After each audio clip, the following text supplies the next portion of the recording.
of Bagoong Festival in Lingayen. But this is the first time that I will be participating doon po sa mismong preparation for the Bagoong Festival.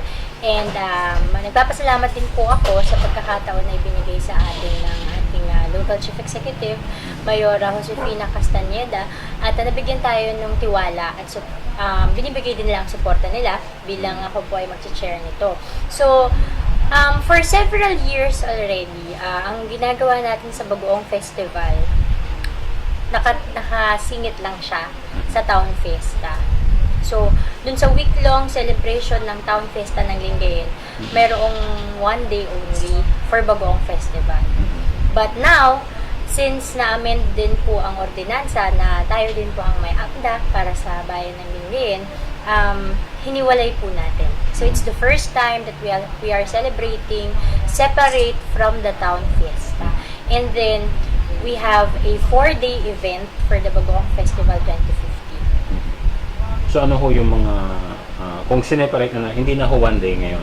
Hindi na po. Ilang araw na po? Yes, 4 na araw po.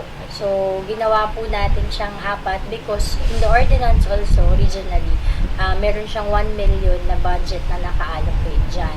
And then, we will also ask other sponsors who can help defray the expenses for Bagoong Festival 2015. This is one way to say, ma'am, siguro na yung bagoong industry is not a dying industry in Lingayen. As you have said, may mga moderno na. So, sumasabay din sa panahon. Yes. Probably, panahon na rin ng internet. Baka may mga online selling na rin ng mga... Ano ho ang status ngayon ng bagoong industry ngayon sa Lingayen? Actually, kaya po napili din ang Bagoong bilang ating produkto dito sa Lingayen officially as the One Town, One Product. Because talagang nagbo-boom ang industry nila. Na talagang lumalaki po ang supply. That's why there is a need for the local government to support also the industry. That's why ngayon din po nakikita ko, especially that we are making the Bagoong Festival, it's already a start of at the beginning of a wonderful partnership between the Bagoong makers and the LGU. And then eventually, kaya nga po nang sabi niyo nga po, it's not a dying industry.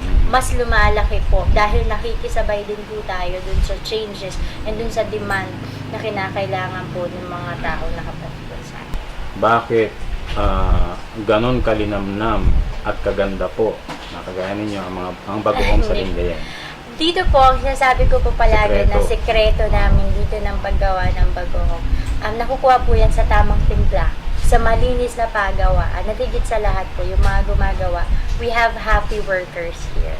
And talagang dedicated lahat ng gumagawa ng bagoong dito because it's the main source of their living. Talagang ito yung bumubuhay sa kanila. That's why they make it a point na to do things na ikagaganda. Kumbaga, sabi nyo nga marami namang pwedeng gumawa. Pero yung mga gumagawa na iba, hindi ko rin po masabi what are the reasons. But for us, meron pong development.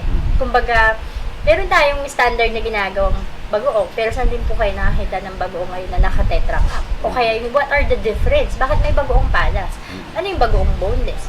Ibig sabihin po, experimental, nag-experiment sila, taking risk. Itong mga taong dito po na bagoong makers, itong mga gumagawa po na sa atin dito sa bagoong industry, they are taking a big leap.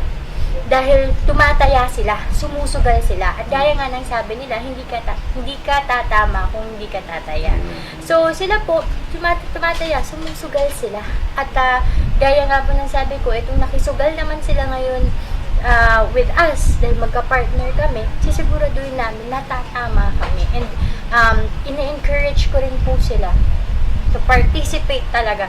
Dahil sa amin naman po sa LGU, we are doing our very best to promote the bagoong industry.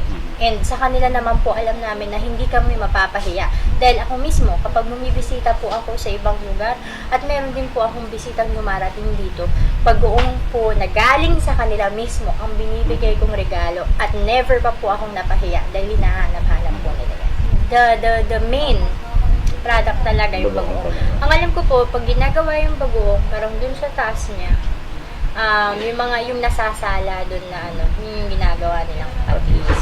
So, para kung walang bagoong, walang patis. Pero mag-asawa yan. Pag nagbibigay ako, mag-asawa yan. So, magkasama. At gaya ng sabi ko, pag kayo po, gaya niyan, mabisita po kayo dun sa barangays na gumagawa talaga ng bagoong, mapadaan lang kayong, maaamoy nyo na.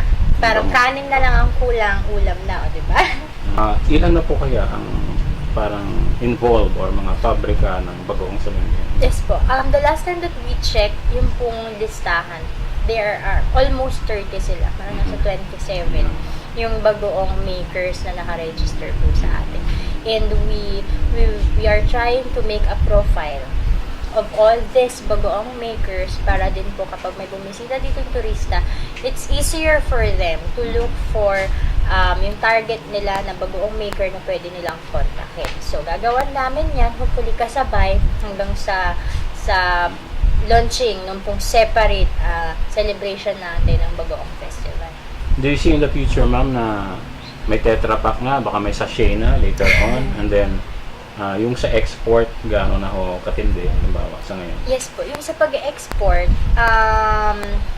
nitong last po na nagkausap kami, may nakausap po ako that in about 2 to 3 months or sa months from now, de-develop po yan, and then they're trying to coordinate with different countries, and then magta-try na ulit. Mag-i-export na rin po finally. But in the Philippines, meron na po. May mga nasusupplyan na po ang bagoong ng Lingayen sa iba't ibang probinsya. But gaya ng narinig ko, in Asia alone, parang ang kakompetensya natin ay Thailand. Meron din silang patis, meron din silang bagoong. Hopefully, sa ibang bansa lalo, labas sa Asia, makapag-produce din, makapag-export din tayo doon. Pero gaya nga ng sabi ko po, kung hindi pa kami solido dito sa loob at hindi namin mahikayat yung mga kalapit bayan namin na tangkilikin yung produkto namin, mahihirapan tayo sa labas. But it's good because based on my observation also from the time na kahit naman before na wala pa yung Bagoong Festival, meron naman na. And ang wala lang sa amin, yung regular na sinusupplyan siguro outside the Philippines. Pero yung magpapadala ka, titikman nila, sigurado po ako marami nang nakatikim nun. Ina-arrange lang kung paano po ang regular supply nitong Bagoong sa